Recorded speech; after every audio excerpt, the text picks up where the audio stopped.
Hello everyone, आज की video में हम बात करेंगे फिशिंग के बारे में। फिशिंग क्या होता है, फिशिंग कैसे करते हैं और फिशिंग के क्या क्या नुकसान आपको और हमको उठाने पड़ते हैं। तो आज की वीडियो का ये टॉपिक है, इसके बारे में हम कंप्लीट जानेंगे। सबसे पहले हम बात कर लेते हैं फिशिंग के इंट्रोडक्शन के बारे में। फिशिंग आखिर क्या होता है? देखिए, फिशिंग का जो मतलब होता है वो एक तरह से चारा डालना होता है। अब चारा जनरली अगर हम लोकल लैंग्वेज में बात करें तो चारा डालने का मतलब होता है किसी को लुभाना, या किसी भी व्यक्ति को या किसी जानवर को जब आप चारा डालते हैं को हम लुभाते हैं, यानी उसको हम एक तरह का लालच देते हैं कि भाई आप हमारे पास आओ या आप इस तरह से कुछ करो।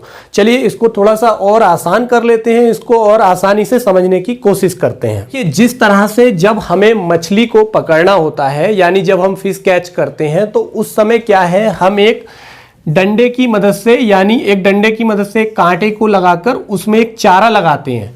चारा कुछ भी हो सकता है, जो भी, उसको एक चारा डालते हैं और जैसे ही ये जो फिश है, ये जो मछली है, इसको खाने के लिए यहाँ आती है और ये इसमें फंस जाती है। सेम उसी तरह से जो फिशिंग होती है वो कंप्यूटर के केस में अगर हम बात कर लें तो फिशिंग हमेशा इंटरनेट के थ्रू होती है, यानी इलेक्ट्रॉनिक फॉर्म में होती है। और ये कैसे होती है तो इसी के बारे में हम और जानते हैं।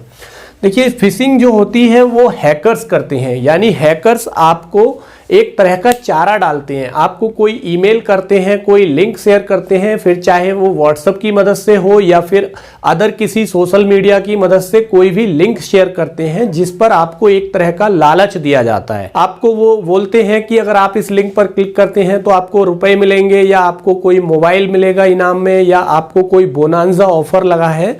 तो इस तरह के जो लिंक होते हैं ये फेक लिंक कहलाते हैं, और ये लिंक्स हमेशा ईमेल या व्हाट्सएप ग्रुप या अदर जो सोशल मीडिया हैं उनकी मदद से स्प्रेड किए जाते हैं।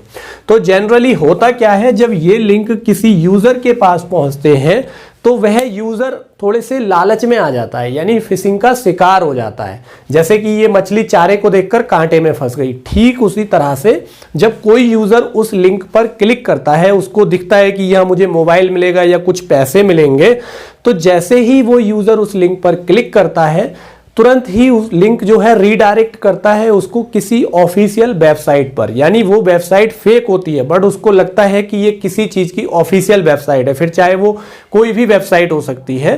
फिर यूजर उस पर अपनी पर्सनल इंफॉर्मेशन शेयर कर देता है। यानी जो हैकर का जो इंटेंशन होता है वो उनका यही रहता है कि जो नॉर्मल यूजर हैं उनके अकाउंट्स या बैंक अकाउंट से रिलेटेड इंफॉर्मेशन है, या उनके जो भी सोशल मीडिया के अकाउंट्स हैं उनसे रिलेटेड इंफॉर्मेशन को हैक किया जा सके। इसीलिए फिशिंग के थ्रू वो फेक लिंक भेजकर उन पर क्लिक करवाते हैं, और जब यूजर उन पर क्लिक कर देता है तो उस समय यूजर की पर्सनल इंफॉर्मेशन जो है वो हैकर्स के पास चली जाती है। फिर हैकर इस पर्सनल इंफॉर्मेशन का बहुत ज्यादा मिसयूज करते हैं, जिससे कि यूजर को फिर नुकसान उठाने पड़ते हैं। आपने देखा होगा किसी का बैंक अकाउंट साफ हो जाता है, किसी के मेल एड्रेस से कहीं गलत मैसेज कर दिया जाता है, बाद में फिर वो फंस जाता है, उसकी इंक्वायरियां चलती हैं। तो ये बहुत सारी चीजें हैं जो फिशिंग के थ्रू होती हैं।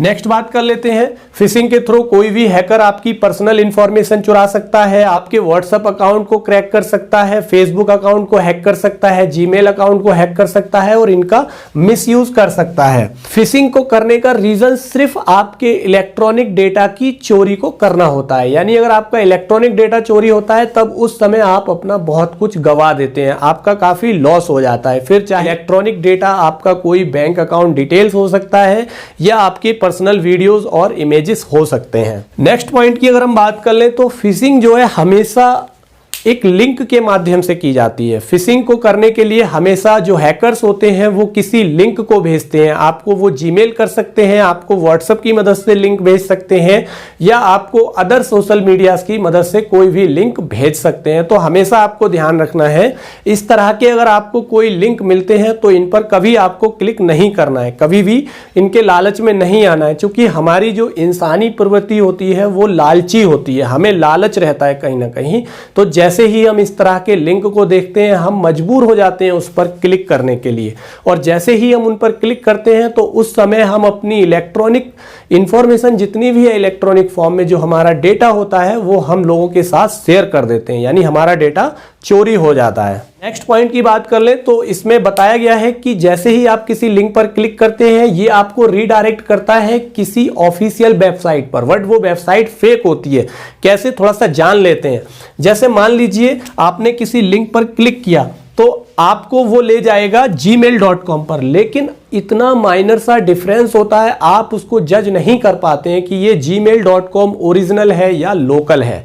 जैसे कि जान लेते हैं, जो ओरिजिनल gmail.com होता है वो होता है www.gmail.com, तो ये होता है ओरिजिनल। लेकिन जो आपको लिंक रीडायरेक्ट करेगा वो करेगा फेक वेबसाइट पे, उसमें आपको पता भी नहीं चलेगा। कैसे, ये जो वेबसाइट का लिंक होगा, जो URL होगा वो होगा www.gmail.com, यानी जीमेल ये भी साउंड सेम देगा, बट यहां पर क्या है, एक ई, यहां पर आपको छोटा सा एक वर्ड दिखाई देगा जो कि चेंज होगा यहां से।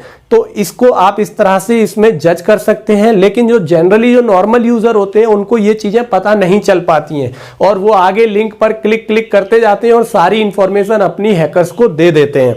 तो इस तरह से जो URL होते हैं इनका आपको विशेषकर ध्यान रखना होता है, क्योंकि ये ओरिजिनल URL है और ये फेक URL है, लेकिन दोनों के केस में साउंड सेम है। बट यह फर्क क्या है कि जीमेल के बाद यहां पर एक ई ज्यादा लगा हुआ है, मतलब यहां जो ई कैरेक्टर है वो एक्स्ट्रा है। तो जो बहुत ज्यादा जो स्मार्ट यूजर होते हैं वो इन चीजों का ध्यान रखते हैं, वो इस चीज को पकड़ लेते हैं, बट जो नॉर्मल यूजर होते हैं वो इस चीज को नहीं पकड़ पाते हैं और उनका अपना नुकसान हो जाता है। अब बात कर लेते हैं कुछ सेफ्टी टिप्स की। अगर इस तरह के सस्पिशियस लिंक आपको मिलते हैं तब आपको क्या करना चाहिए। तो ऑलवेज मैं आपको हमेशा कहना चाहूंगा कि इस तरह के अगर सस्पिशियस लिंक आपको मिलते हैं तो आपको कभी भी इन लिंक पर सबसे पहले तो आपको क्लिक नहीं करना चाहिए। इन लिंक पर कभी भी क्लिक नहीं करना चाहिए, और गलती से अगर आप क्लिक कर भी देते हैं तब आपको आगे प्रोसीड नहीं करना चाहिए, फर्दर आपको प्रोसीड नहीं करना चाहिए, जिससे कि आपकी इंफॉर्मेशन कोई शेयर हो सके। और अगर आप प्रोसीड भी कर देते हैं तब आपको कोई पर्सनल इंफॉर्मेशन शेयर नहीं करनी चाहिए। तो इन चीजों का आपको विशेषकर ध्यान रखना है। और कभी भी आप किसी तरह के कोई वेबसाइट लिंक को ओपन करते हैं तो आपको हमेशा एक नजर इस URL पर डालना चाहिए। क्या मैं जो वेबसाइट एक्सेस कर रहा हूं उसका URL ठीक है? क्या मैं जो वेबसाइट यूज कर रहा हूं वो कोई फेक वेबसाइट तो नहीं है? तो ये सारी चीजों का आपको ध्यान रखना चाहिए। तो ये था आज की इस वीडियो में फिशिंग का टॉपिक। फिशिंग के बारे में मैंने आपको एक जानकारी देने की कोशिश की। आई होप ये जानकारी आपको समझ में आई होगी। जानकारी अच्छी लगी है तो आप चैनल को सब्सक्राइब कर सकते हैं। आपका अपना टेक्निकल सार्जेंट यूट्यूब चैनल है जिस पर हम इसी तरह के नई नई जानकारी लेकर आते हैं। तो गाइस आज के लिए इतना ही, मिलते हैं आपसे नई वीडियो में। जय हिंद।